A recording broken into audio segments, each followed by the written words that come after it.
Hi guys, welcome to Facts Tell. I'm Sina. I'm Pablo.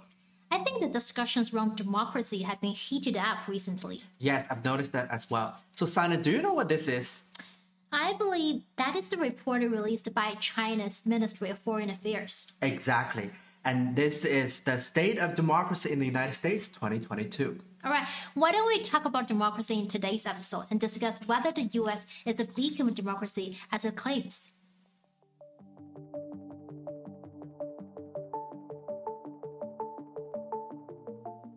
The American midterm elections in 2022 cost $16.7 billion, the most expensive ever, according to a recent study by nonpartisan group Open Secrets. $16.7 billion.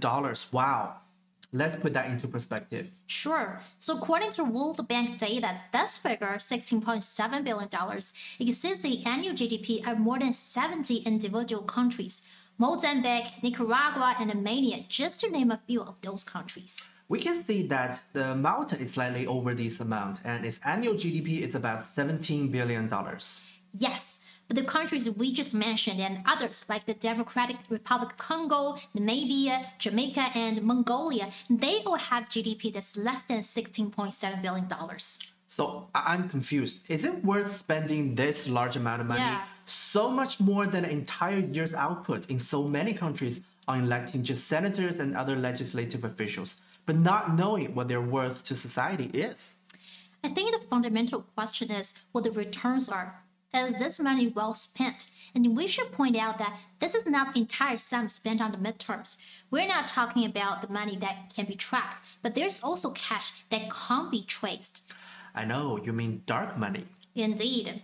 I did an episode on this before, so if you guys are interested, you can check it out as well. So money from outside groups, including so-called dark money groups, broke the record for the highest amount ever spent on GOP midterm election, more than $1.3 billion.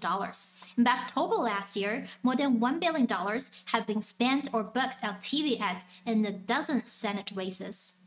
But I don't understand how donors can conceal their political funding. I mean, why cannot tracked, Yeah, why they can't be tracked? Well, here's the answer.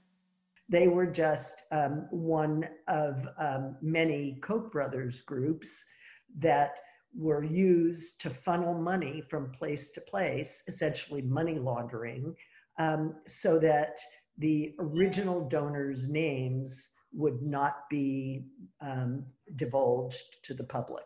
And so that permits people who do want to play in politics, who have a really strong interest and give millions of dollars to influence politics, are able to do it without ever being disclosed.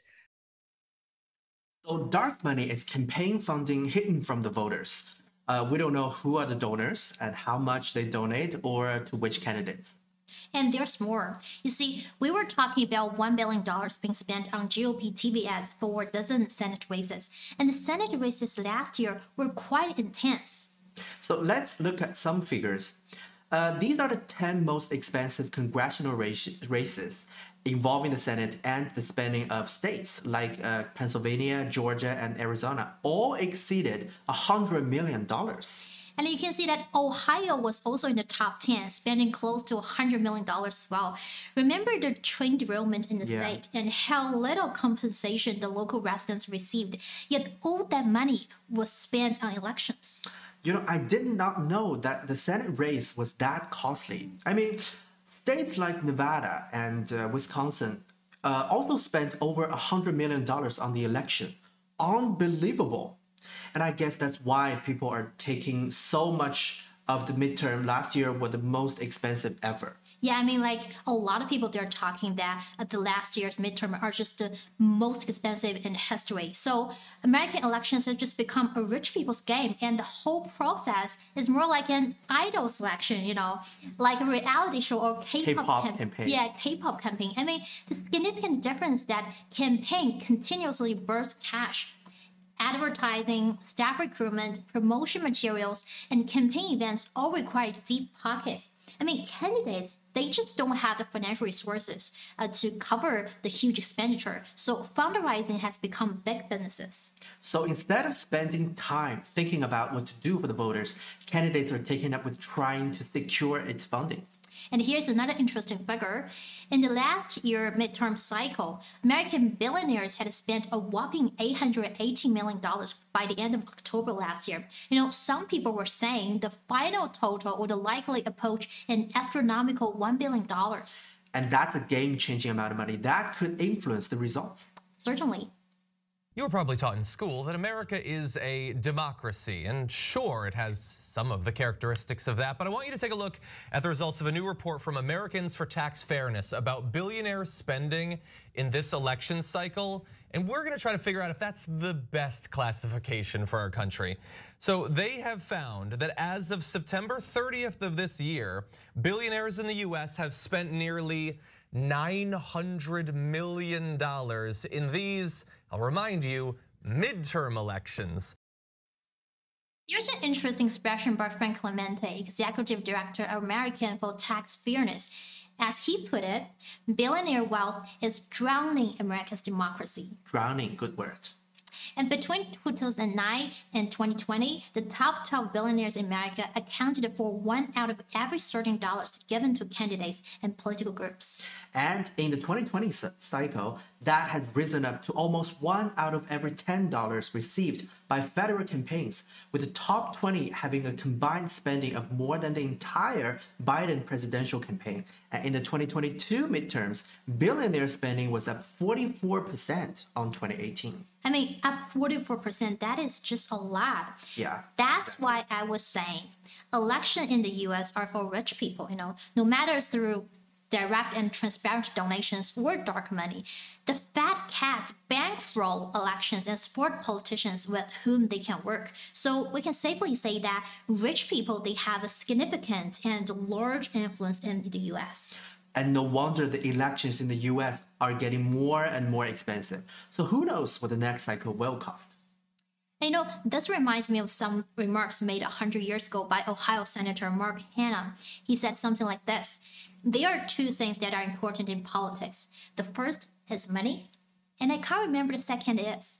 And the thing is, the huge campaign spending does not guarantee effective governance. No, it can't. So wealth is increasingly concentrated in the hands of the elite, with the poor getting poorer and the rich getting richer. Yeah, so that's why politics is in the grip of the rich and political class to serve their own interests. People have a right to vote, but they don't have the real influence on governance. Let's talk about something that we know that the US is always proud of, okay? Okay. So do you want to have a guess? Well, don't tell me it's voting right. Close enough.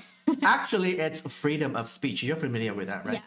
It means that they can express their true selves, what they really think, how they really feel, and it's their given right.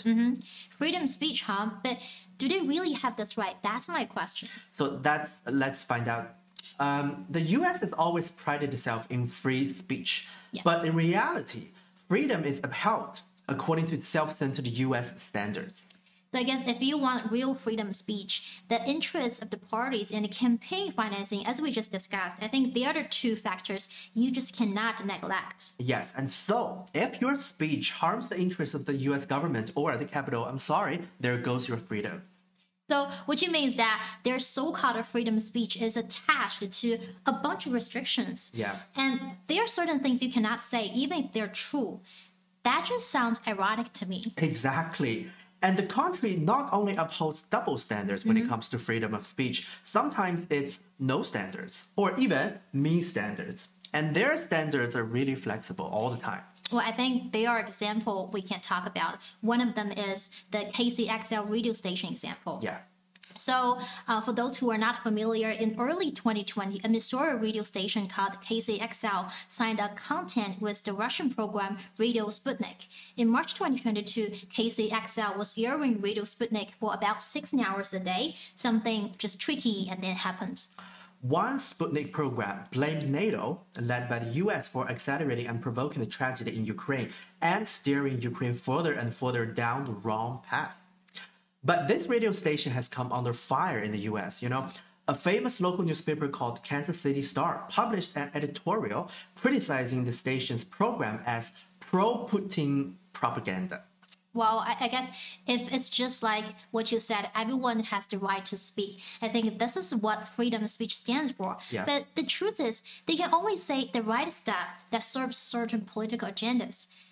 Do you know the First Amendment to the U.S. Constitution? Oh, yeah, I do. It says that it protects the freedom of speech, the press, and other stuff, right?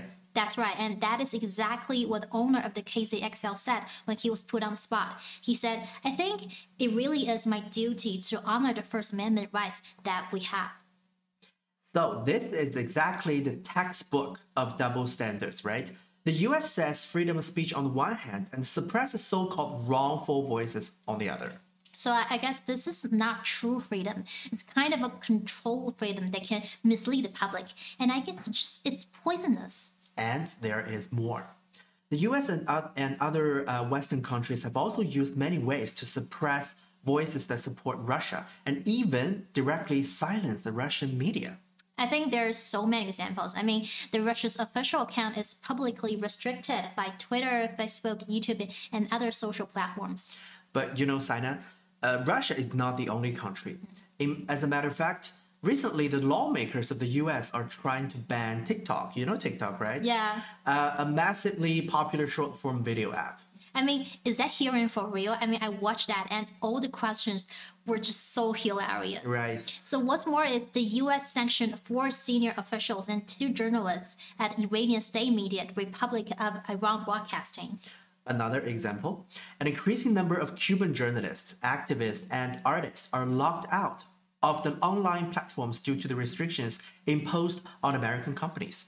And in recent years, these people have been blocked out of the blue for many things, including the cloud services, file transfer sites, social media messengers, video calling, free education, and many, many more. Yeah, I think I've heard that example. I mean, some of the Cuban people, their email accounts have been deleted suddenly. Yes. So after all these news, I'm not sure that you can call this freedom of speech. I think this kind of freedom is pointless. Yeah. I mean, it's supposed to be free and normal to have different voices. The public has the right to receive opinions from all perspectives and come to their own judgment. Even more, the US and other Western countries stepped up a lot of propaganda, anti-Russia, anti-China, anti-Middle East, a lot of propaganda in the media. Yeah, and I think these propagandas are obvious, and many people now understand that this kind of stuff is pre-planned and deliberately published. I mean, for example, I found this tweet on the internet saying, banning Russian media and only allowing one view of things is not democracy, nor press freedom. Amen to that. But I think what's really interesting is that sometimes the US is full of criticism and skepticism, but sometimes it is as quiet as a fish. So let us bring you another example, the explosion of the Nord Stream natural gas pipeline. Yeah, we did a story on that as well. So on February 8th this year, Pulitzer Prize-winning investigative journalist Seymour Hersh published an article in which he exposed the U.S. government for blowing up Nord Stream pipes. And he did another article afterwards talking about how he was unable to publish his most famous story about the My Lai massacre, the mass murder of unarmed South Vietnamese civilians by American troops in U.S. mainstream media. But, I mean, this is like the breaking news of the breaking news, right? Yeah. I think it should draw a lot of attention. Supposedly, I mean, like the Nord Stream pipes, they're so important. But however, when I look on the internet, surprisingly, there is so little about this in the West. And American and European mainstream media unanimously became deaf and dumb on this piece of explosive news. That's right. For 1 second, I wonder if they lost their Wi-Fi connection. I think it's the Wi-Fi. We can blame the Wi-Fi. Or if their computer were broken at the same time. But how could you turn a blind eye to such major news? Of course, they did not forget it. I think, in fact, they're blindfolded by someone. Or by some groups. Yes. So I don't think they have so-called freedom of speech at all. Just as a Canadian website Western Standard said, the Nord Stream story was one of the biggest story of the decade, and yet few media outlets in North America are bothering to talk about it. And you know what? At the same time, the Western media even started to smear Hirsch's credibility. Yeah, I remember the White House once said the blog post by Hirsch is utterly false and a complete fiction. Because of the Nord Stream report, Hirsch, the former Pulitzer Prize winner, has changed from investigative reporter to controversial and now even discredited. So I guess just like a Chinese scholar Mao Zedong once said, the so-called freedom of speech by the U.S. is actually the freedom of wantonly spread false information. Yes, exactly. And as journalists like you and me, I think it's necessary to assume the social responsibility and public welfare responsibility of truthful, objective, and fair reporting. I mean, I totally agree. But I guess what the US media did was not an act of responsibility. It's the Bills of Freedom of Speech. And it's not just the freedom of speech. Without effective governance, there can be so many other problems for people living there. Like, I mean, for example, many people living in America, they want to see a fair decision in Roe v. Wade, gun reform, a high minimum wage, higher taxes on the super rich, improved universal health care, and other reforms that reflect popular demand. So all these require politicians and government officials of both parties to collaborate and work on actual stuff. but the justice system is also turning in a different direction, right? Let's take the overturn of Roe v. Wade as an example. Now, decisions on the legality of abortion are left to the states. This is going to mean that access to abortion will vary dramatically depending on where you live. While 16 states and the District of Columbia have laws that protect the right to an abortion, 22 states have laws that could ban all or most abortions now that Roe has been reversed, according to the Guttmacher Institute, a policy group that supports abortion rights and tracks national abortion statistics. Now, millions of women are living in the US states with little or no abortion access.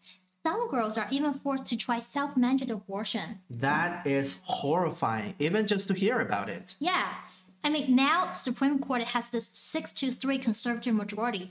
Many people worry that overturn of Roe v. Wade will mark the beginning of the ravaging of women's rights. You know, these women's rights and things like access to abortion are the legacy of the latest Supreme Court Justice, Ruth Bader Ginsburg. So it's almost like the death of Ginsburg signaled the start of the depreciation of women's rights in America. And not just women's rights. What about Tyre Nichols and George Floyd? I think most people are aware of these two names. Yes, exactly. From the astonishing number of people killed every year because of gun violence to death due to lethal police force, these tragedies reflect racism, police brutality, and lack of gun control. But it is also a fact that a culture of violence is deeply rooted in the US. Let's take a look at this video. It's a bit graphic and disturbing. Close the up! Get the up! Get the up! Damn, I didn't do anything! Hey, I didn't turn your ass around! Alright. On the ground.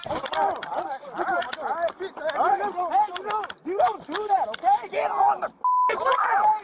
Get on the ground! Okay. Tase your ass! Tase him! Alright, I'm on the ground. Lay down! That's all. Get down! Please tase the I'm fixing to tase you! Get on the ground! Lay down! One! Now! I'm tasing! Alright, okay. Alright. Break your shit. Okay, dude, damn! Put your hands on your back! Bitch, put your hands on your back! Okay, stop. I'm gonna knock your ass the Hey, you guys are really doing a lot right now. Bro, lay down! I'm just trying to go home. Lay down! As an HBO talk show host Bill Maher once said, America's culture of violence goes deeper than race. And this kind of single-minded focus on race is not going to help to resolve some of the problems. I mean, it's just like the racial problem and gun violence are juxtaposed together, and that could be really harmful. I mean, look at current rate. Close to 10,000 people have been killed in gun violence in 2023, and it's only just the end of first quarter. That's a shocking number. Yeah, here I'd like to quote a Chicago-based journalist, Robert C. Kohler. Can American culture rethink itself? Can it transcend its belief that enemies are always out there, needing to be obliterated? End of quote. Violence presents itself. in people's imagination, games, movies, and defense budget as consequence-free, instantaneous, and necessary. So, what do you guys think? Looking at all those problems caused by and deepened by bipartisan competition, is the US still the beacon of democracy, the defender of freedom, speech, and the supporter of gender and racial equality? Well, leave your answers below. Alright, that's for today. Thanks for watching. I'm Sina. I'm Pablo. See you guys next time. Bye.